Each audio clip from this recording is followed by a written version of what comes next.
Good morning student, मैं अमित राणा आप सभी का स्वागत करता हूँ स्टडी पॉइंट डिनामिक्स में। देखिए, आज से फिर हम एक नया सेशन स्टार्ट करने जा रहे हैं। पहले जो हमारी क्लासेस चल रही थी वो डीएलएड के लिए चल रही थी, स्पेशल एग्जाम स्पेशल, ठीक है। अब चूंकि बीएड के एग्जाम आ रहे हैं तो बीएड एग्जाम स्पेशल में हम लोग पूरा सिलेबस कवर अप करने की कोशिश करेंगे और आपको चीजों को समझाने का प्रयास करेंगे। देखिए, सबसे पहले बीएड के एग्जाम की बात कर लेते हैं। बीएड का जो सिलेबस है वो बहुत ब्रॉड है, ठीक है, और उसमें चीजों को बढ़ा के लिखा जाता है, ठीक है, बढ़ा चढ़ा के खूब एक लेंथी लैंग्वेज में लिखते हैं, ठीक है। लेंथी लैंग्वेज मतलब लेंथी पेपर्स में, डिटेल में, ठीक है। और डीएलएड में कैसे लिखते हैं हम? डीएलएड में बस मेन टॉपिक को मेन जगह लिख के शॉर्ट में करते हैं काम को, ठीक है। यहाँ जो है हमारा बीएड में जो हम चीजों को विस्तारित रूप में प्रेजेंट करते हैं, ठीक है। लेकिन यहाँ क्या है, मैं आपको पूरी थ्योरी विस्तार रूप से तो समझा नहीं पाऊंगा, लेकिन कॉन्सेप्ट क्लियर कर दूंगा आपके, वो अपनी तरफ से आप अच्छे से लिख लेना, ठीक है। देखिए, आज का जो टॉपिक है हमारा वो शिक्षा है। अब शिक्षा में हमारा क्या है, शिक्षा क्या है? देखिए, शिक्षा एक इतना बड़ा शब्द है कि इसको वर्डों में एक्सप्लेन करना बहुत मुश्किल होता है। हर एक वैज्ञानिक, मनोवैज्ञानिक, शिक्षा शास्त्री, राजनीतिज्ञ, जितने भी लोग थे उन्होंने सबने अलग अलग शिक्षा की डेफिनेशन दी है। देखिए, हमारे सिलेबस में क्या है, शिक्षा क्या है? जब से व्यक्ति ने इस प्रकृति में जन्म लिया है या इस वातावरण में आया है, तब से ही जो बालक होता है, बालक रूप में जब प्राणी आया था, तब से ही हमारा शिक्षा स्टार्ट हो गई है। सीखने और सिखाने की प्रक्रिया जो है वो शुरू हो गई है, ठीक है। देखिए, आज क्या है शिक्षा का, हम देखते हैं अर्थ, ठीक। अर्थ में हमारे क्या होगा? नंबर 1, शिक्षा का शाब्दिक अर्थ, ठीक। शिक्षा का शाब्दिक अर्थ। अब 3 अर्थ होते हैं शिक्षा का शाब्दिक अर्थ, संकुचित अर्थ और व्यापक अर्थ, ठीक है। सबसे पहले हम देखते हैं शाब्दिक अर्थ। शाब्दिक अर्थ में क्या होगा, शिक्षा को हम हिंदी में क्या बोलते हैं? शिक्षा बोलते हैं, ठीक है। तो ये जो शब्द है शिक्षा शब्द जो है ये कहां से बना? तो शिक्षा शब्द की उत्पत्ति हिंदी शब्द की, जो शिक्षा शब्द है इसकी जो उत्पत्ति हुई वो संस्कृत भाषा के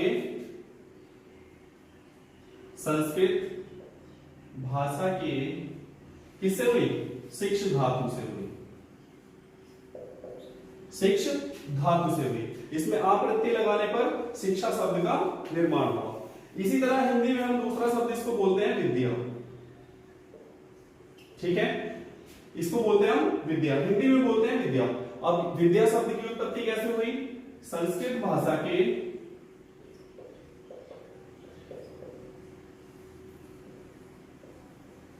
विद्य शब्द से, ठीक है।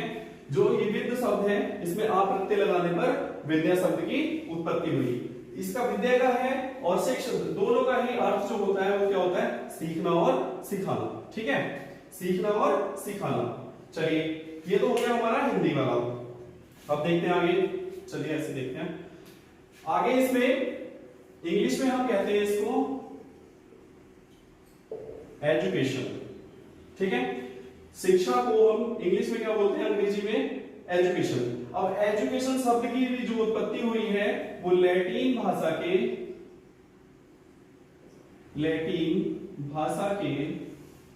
3 शब्दों से मिलकर बनी है, ठीक है।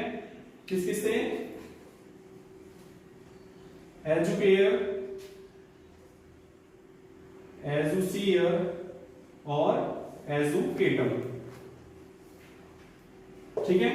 एजुकेटम, देखिए, एजुकेटम शब्द की जो उत्पत्ति हुई है एजुकेशन शब्द की, वो लैटिन भाषा के 3 शब्दों से बना है। मतलब 3 शब्दों में हम इसको कर सकते हैं। कैसे?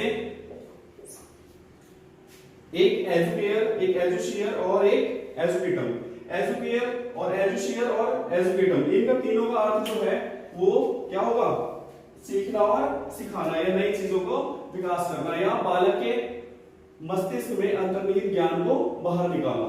देखिए, एजुकेटम शब्द ये 2 शब्दों से मिलकर बना है, ई और ड्यूको, ठीक है।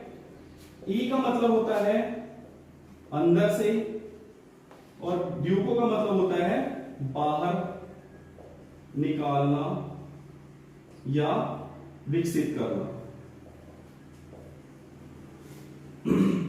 विकसित करना। ठीक है, क्या, देखिए दोबारा समझ लीजिए, एजुकेशन मतलब शिक्षा, हमारा टॉपिक है शिक्षा, और शिक्षा को हम हिंदी में कहते हैं शिक्षा। अब ये जो शिक्षा शब्द है इसकी उत्पत्ति कैसे हुई? संस्कृत भाषा के शिक्ष धातु में आ प्रत्यय लगाने पर शिक्षा शब्द का निर्माण हुआ। शिक्ष धातु का मतलब होता है सीखना और सिखाना। हिंदी में इसी को हम शिक्षा को क्या कहते हैं? विद्या कहते हैं। विद्या जो है संस्कृत भाषा के विद्ध धातु से बनी है। ठीक है, विद्ध धातु में आप प्रत्यय लगा देंगे तो फिर से विद्या हो जाएगा। ठीक है, तो ये हो गया हिंदी में। अब आते हैं इंग्लिश में। इंग्लिश में हम शिक्षा को क्या कहते हैं? एजुकेशन। एजुकेशन शब्द की उत्पत्ति कहां से हुई है? लैटिन भाषा के एजुकेयर, एजुसियर और एजुकेटर, ये तीन शब्द हैं। ठीक है, ये तीन शब्द हैं, तीनों से मतलब तीनों को मिला करके इनका निर्माण हुआ है। क्या? एजुकेयर, एजुसियर और एजुकेटर। अब एजुकेटर को देख लीजिए, एजुकेटर दो शब्दों से मिलकर बना है, ई और ड्यूको। ठीक है, ई का मतलब होता है अंदर से और ड्यूको का मतलब होता है बाहर निकालना। क्या? कि बालक के, जब बालक नवजात बालक होता है, शिशु होता है, वो जन्म लेता है, तो उसकी जो बौद्धिक क्षमता होती है वो सबकी बराबर होती है जन्म लेते समय। तो जो उसकी बुद्धि में जितने भी उसके आंतरिक गुण होते हैं, ठीक है, उन सबको बाहर निकालने का काम कौन करती है? शिक्षा करती है। तो बालक के मस्तिष्क में अंतर्निहित ज्ञान को बाहर निकालना ही शिक्षा है। ठीक है, चलिए इसकी अब परिभाषाएं देख लेते हैं। स्टूडेंट, शिक्षा की परिभाषा, ठीक, विवेकानंद जी ने बोला है शिक्षा मानव में निहित दैवी पूर्णता की अभिव्यक्ति है। महात्मा गांधी के अनुसार क्या है? बालक और मनुष्य के शरीर, मस्तिष्क और आत्मा में पाए जाने वाले सर्वोत्तम गुणों का सर्वांगीण विकास ही शिक्षा है। ठीक है, और शंकराचार्य जी ने क्या बोला है? शिक्षा आत्मानुभूति है। ठीक है, आगे देखिए, इनको समझ लेते हैं। शिक्षा विवेकानंद के अनुसार बोला है शिक्षा मानव में निहित दैवीय पूर्णता की अभिव्यक्ति। दैवीय पूर्णता की मतलब जब बालक जन्म लेता है तो जो ईश्वर से या प्रकृति से या वातावरण से जो उसको जो प्राप्त गुण होते हैं, जो मस्तिष्क में निहित होते हैं, उनको दैवीय पूर्णता बोला है ना। तो उनको अभिव्यक्ति मतलब उनका ज्ञान ही शिक्षा है। ठीक है, फिर क्या है? महात्मा गांधी के अनुसार बालक और मनुष्य के शरीर, मस्तिष्क और आत्मा, तीनों शब्द याद रखना। जब आप एग्जाम में लिखेंगे तो इसी को बना के लिखेंगे। क्या? कि महात्मा गांधी के अनुसार बालक के शरीर, मस्तिष्क और आत्मा के सर्वांगीण विकास को ही शिक्षा बोला है। किसने? महात्मा गांधी। ठीक है, तो क्या है? मस्तिष्क और आत्मा में पाए जाने वाले सर्वोत्तम गुणों का सर्वांगीण विकास ही शिक्षा है। मतलब बालक के शरीर शारीरिक रूप से फिट हो, ठीक है, जो शरीर में गुण है उसके, मस्तिष्क, बुद्धि और आत्मा पवित्र होनी चाहिए। ठीक है, तो ये सब क्या है? उनका सर्वांगीण विकास करना ही शिक्षा है। किसके अनुसार? महात्मा गांधी के। अब देखिए शंकराचार्य के अनुसार क्या है? शिक्षा आत्मानुभूति है। आत्मानुभूति मतलब शिक्षा आत्मानुभूति, ठीक, खुद को जानना, आत्मा को जानना कि क्या है, यही शिक्षा है। फिर क्या है? और भी है। अरस्तु के अनुसार क्या है? अरस्तु ने बोला है स्वस्थ शरीर में स्वस्थ मस्तिष्क का निर्माण होता है। ठीक है, यह निवास होता है। समझ रहे आप? फिर स्पेंसर ने क्या बोला है? शिक्षा पूर्ण जीवन है। ठीक है, जीवन को जीने की जो प्रक्रिया है वो किससे निहित होती है? शिक्षा में। ठीक है, इसी तरह कई सारी आपकी परिभाषाएं हैं, आप याद कर लेना ठीक से। ठीक, मैं आपको एक शॉर्ट और अपनी तरफ से बनाई हुई चीजें बता रहा हूं। क्या? देखिए, अभी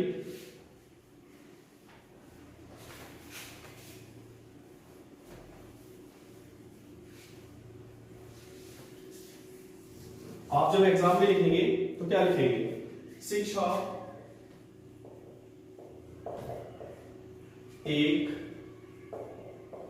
ऐसी सीखने व सिखाने की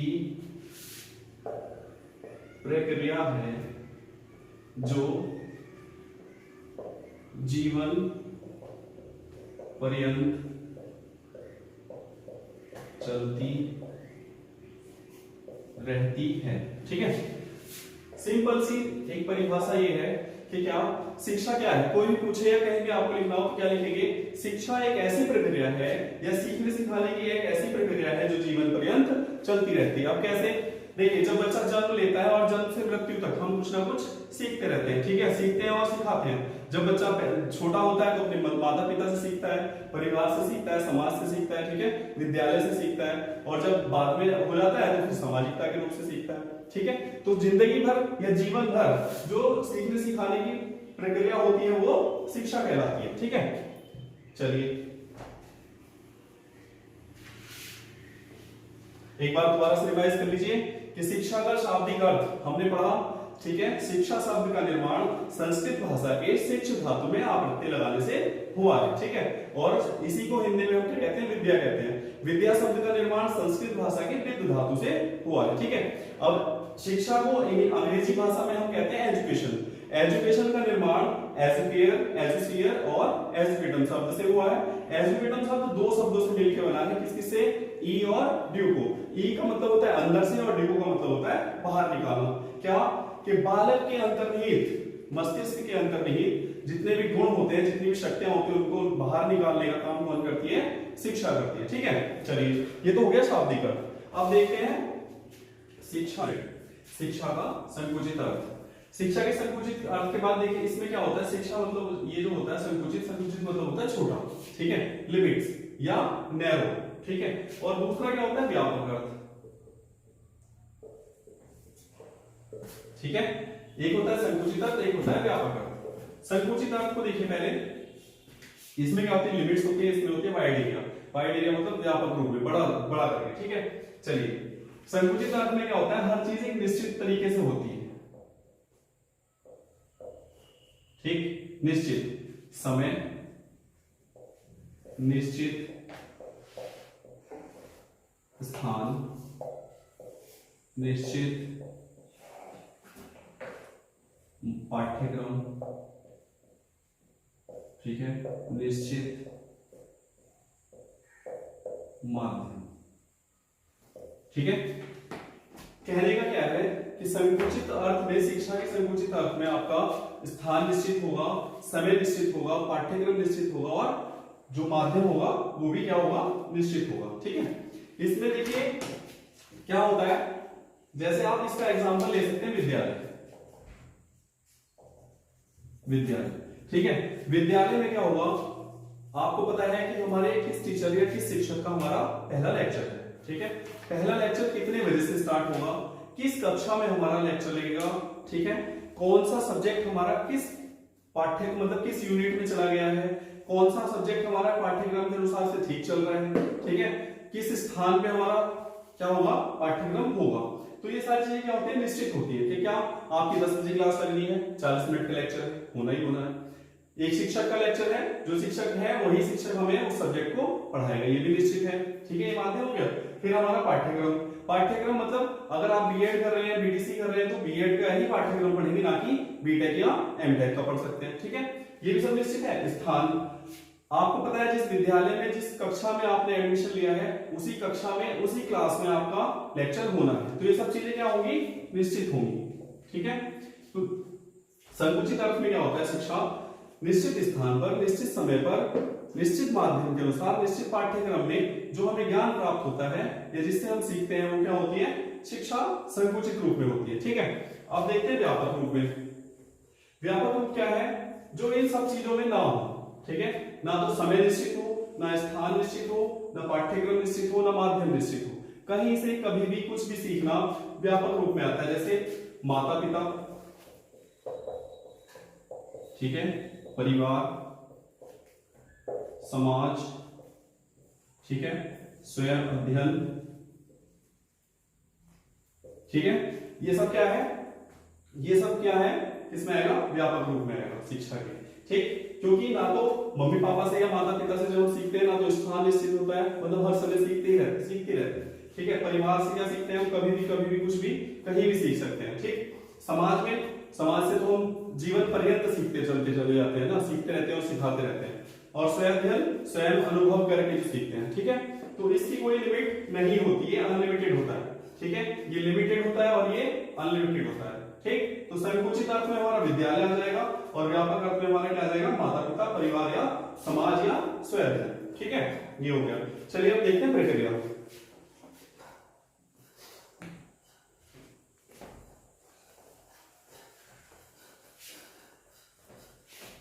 अर्थ में आपने तीन चीजें देख ली, एक शाब्दिक अर्थ देख लिया, संकुचित अर्थ हो गया और व्यापक अर्थ हो गया। ठीक है, अब देखते हैं शिक्षा की प्रक्रिया।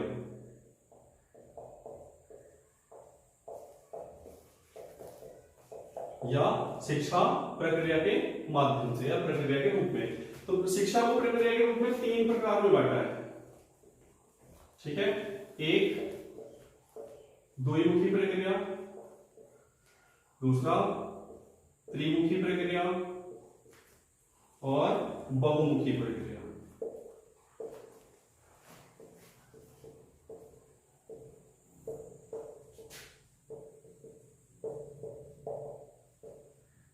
ठीक है, द्विमुखी प्रक्रिया, त्रिमुखी प्रक्रिया और बहुमुखी प्रक्रिया। द्विमुखी प्रक्रिया किसने दी है? एडम्स ने। और त्रिमुखी प्रक्रिया किसने दी है? जॉन डीवी ने। ठीक है, और बहुमुखी ये तो सभी मानते हैं। ठीक है, इसमें जो है द्विमुखी प्रक्रिया में दो बिंदुओं को मेन माना है। ठीक है, दो पिलर बोल लीजिए, दो बिंदु बोल लीजिए, दो माध्यम बोल लीजिए, कुछ भी। ठीक है, तो एक और दो। एक होता है हमारा क्या? शिक्षक, एक होता है छात्र।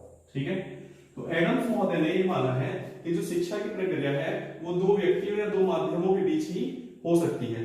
कब होगी? जब दोनों माध्यम एक साथ एक्टिव होंगे। अब देखिए, बाइक चलती है, जब तक बाइक के दोनों पहिए एक साथ नहीं चलेंगे तो क्या बाइक चल पाएगी? नहीं चल पाएगी। तो उसी तरह क्या होता है, एडम्स महोदय ने बोला है कि शिक्षक और छात्र जब तक एक्टिव दोनों नहीं होंगे तब तक हमारी शिक्षा की प्रक्रिया नहीं होगी। इन दोनों का एक्टिव होना जरूरी है। अब जब कक्षा में एक शिक्षक शिक्षण कार्य कर रहा होता है तो उसमें छात्र का एक्टिव होना जरूरी होता है और शिक्षक का भी एक्टिव होना जरूरी होता है। अगर एक भी दोनों में से एक्टिव ना हो, मतलब निष्क्रिय हो जाए, मतलब छात्र को नींद आ जाए, छात्र का ध्यान कहीं और हो, छात्र स्वस्थ ना हो शारीरिक रूप से या मानसिक रूप से, तो क्या शिक्षण प्रक्रिया हो पाएगी? शिक्षा की प्रक्रिया चल पाएगी? नहीं चल पाएगी। इसी तरह शिक्षक, अगर शिक्षक निष्क्रिय हो और छात्र सीखने के लिए जिज्ञासु हो तो क्या शिक्षा की प्रक्रिया हो पाएगी? नहीं हो पाएगी। तो एडम्स महोदय ने बोला है कि शिक्षा एक द्विमुखी प्रक्रिया है जिसमें छात्र और शिक्षक दोनों ही उसके मुख्य बिंदु है। दोनों का एक्टिव होना जरूरी है, सक्रिय होना जरूरी है। ठीक है, अब इसी तरह जॉन डीवी महोदय ने बोला है कि नहीं, मेरे अनुसार शिक्षा द्विमुखी प्रक्रिया नहीं है, त्रिमुखी प्रक्रिया है। इन्होंने तीन क्या क्या माने हैं देखो, एक शिक्षक, छात्र और समाज या पाठ्यक्रम। ठीक है, या पाठ्यक्रम।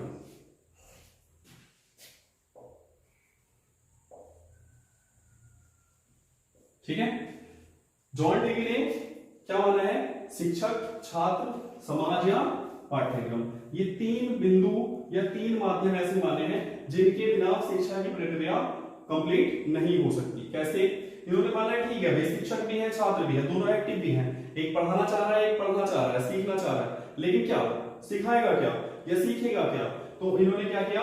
पाठ्यक्रम को या जो समाज की सामाजिक सोर्स है, सामाजिक या समाज की नीड है, उनको इन्होंने मुख्य बिंदु के रूप में माना है कि जो समाज को चाहिए होगा उसके हिसाब से हमारी शिक्षा की प्रक्रिया चलनी चाहिए। ठीक है, तो इन्होंने क्या कहा? शिक्षक भी एक्टिव हो, छात्र भी एक्टिव हो, लेकिन जो हमारा पाठ्यक्रम है वो भी हमेशा साथ होना चाहिए। पाठ्यक्रम के अनुसार या समाज के अनुसार ही शिक्षा की प्रक्रिया चलनी चाहिए। ठीक है, अब आती है बहुमुखी प्रक्रिया। बहुमुखी प्रक्रिया में हम कभी भी कहीं से कुछ भी जो सीख ले वो बहुमुखी प्रक्रिया होती है। जैसे परिवार, ठीक है, परिवार से सीख लिया, मम्मी से सीखा, पापा से सीखा, चाचा से सीखा। ठीक है, या समाज से सीख लिया। ठीक है, हम जा रहे हैं, ट्रैफिक लाइट्स होती हैं, सिग्नल्स होते हैं, उनसे हम सीखते हैं। ठीक है, पैदल चल रहे हैं या पत्थर आ जाए, पत्थर से टकरा के हम गिर जाएं तो ये भी एक शिक्षा है कि हम देख के चलना चाहिए। तो ये सब शिक्षा हमें कहां प्राप्त होती है? बहुमुखी रूप से। किसी भी कोई भी हमें जो शिक्षा ज्ञान दे दे, ज्ञान हमें दे, सीखने की जो चीजें सीखने सिखाने वाली हो वो हम सीख लेते हैं, तो वो कहां होती है? बहुमुखी प्रक्रिया में होती है। ठीक है, चलिए अब देखते हैं आगे शिक्षा के प्रकार। देखिए स्टूडेंट, शिक्षा के प्रकार। शिक्षा को हमने तीन भागों में बांटा है। किसी किसी बुक में आपको दो प्रकार की मिल सकती है, किसी किसी बुक में तीन प्रकार की मिलेगी। ठीक है, तो शिक्षा के प्रकार में सबसे पहले होती है औपचारिक शिक्षा, ठीक है, अनौपचारिक शिक्षा और औपचारिकेतर या निरौपचारिक शिक्षा। ठीक है, अभी जैसे हमने समझा था संकुचित और व्यापक, ठीक है, क्या अभी हमने समझा था संकुचित और व्यापक, ठीक है, उसी तरह उन्हीं से रिलेटेड उन्हीं को इसमें जोड़ के समझाने का प्रयास कर रहा हूं, समझिएगा।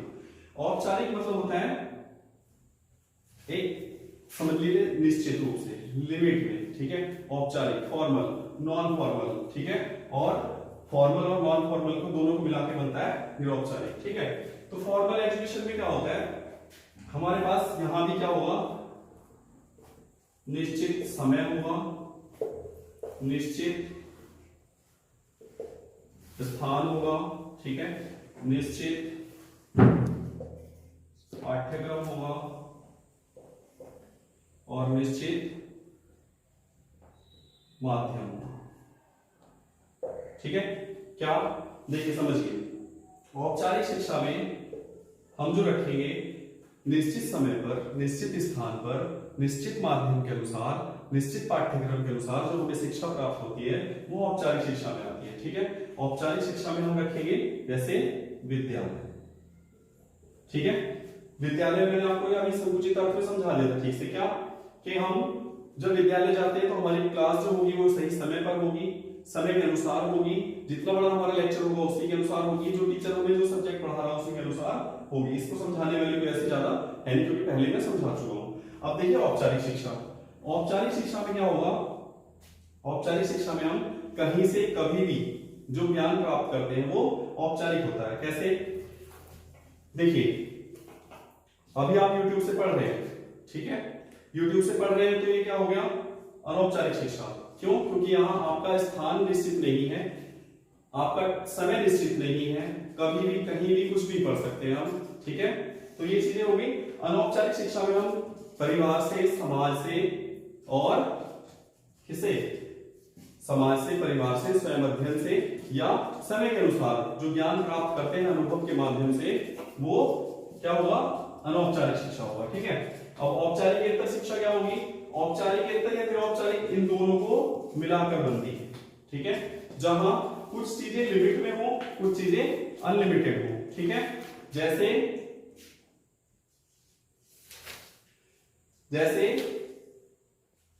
अभी आप YouTube से पढ़ रहे हैं, ठीक है, YouTube से पढ़ रहे हैं तो अगर मैं 30 मिनट की क्लास ले रहा हूं तो ये निश्चित है। हमारा सब्जेक्ट क्या है, हमारा टॉपिक क्या है, शिक्षा। अब शिक्षा हमारा टॉपिक है तो ये भी निश्चित है, आपको जरूरत होगी तो आप सीधे क्या करेंगे, सर्च करेंगे शिक्षा। ठीक है, तो ये हमारे कुछ चीजें निश्चित है, लेकिन आप किस समय पढ़ रहे हैं। ठीक है, मैं क्लास अभी ले रहा हूं, आप रात में पढ़ना चाह रहे हैं, इत्मीनान से जब आपको टाइम मिलेगा, तो ये क्या हो गया, कुछ चीजें अनलिमिटेड हो जाएंगी, वहां आप निश्चित तरीके से बंधे हुए नहीं हो। ठीक है, तो औपचारिक शिक्षा जो हमें विद्यालय से प्राप्त होती है जहां पर सब कुछ निश्चित होता है। अनौपचारिक शिक्षा क्या होती है, जहां पर कुछ चीजें निश्चित होती है, कुछ चीजें अनिश्चित होती है। ठीक है, ये समझ गए। अब औपचारिक या निरौपचारिक शिक्षा में क्या होता है कि इन दोनों को मिलाकर जो हमें शिक्षा प्राप्त होती है वो क्या होती है, निरौपचारिक शिक्षा होती है। चलिए इसको एक सारणी के अनुसार मैं आपको समझाने का प्रयास करता हूं ताकि इन तीनों में आप डिफरेंस कर सको। ठीक है, देखिए स्टूडेंट, 3 प्रकार की शिक्षा होती है, औपचारिक, अनौपचारिक और निरौपचारिक। ठीक है, मैंने बताया यहाँ सब लिमिट्स में होता है, यहाँ अनलिमिटेड होता है और यहाँ लिमिट और अनलिमिटेड दोनों मिल के बनती है। ठीक है, निरौपचारिक शिक्षा देखिए क्या होता है। औपचारिक शिक्षा में मैंने जैसे बताया निश्चित स्थान होता है, निश्चित समय होता है, निश्चित पाठ्यक्रम होता है, निश्चित शिक्षक होता है और निश्चित उद्देश्य होता है। ठीक है, यहाँ सब कुछ जो होगा वो निश्चित होगा। औपचारिक शिक्षा में क्या होता है, देखिए यहाँ स्थान निश्चित होता है, यहाँ निश्चित स्थान या कोई पाबंदी नहीं होती।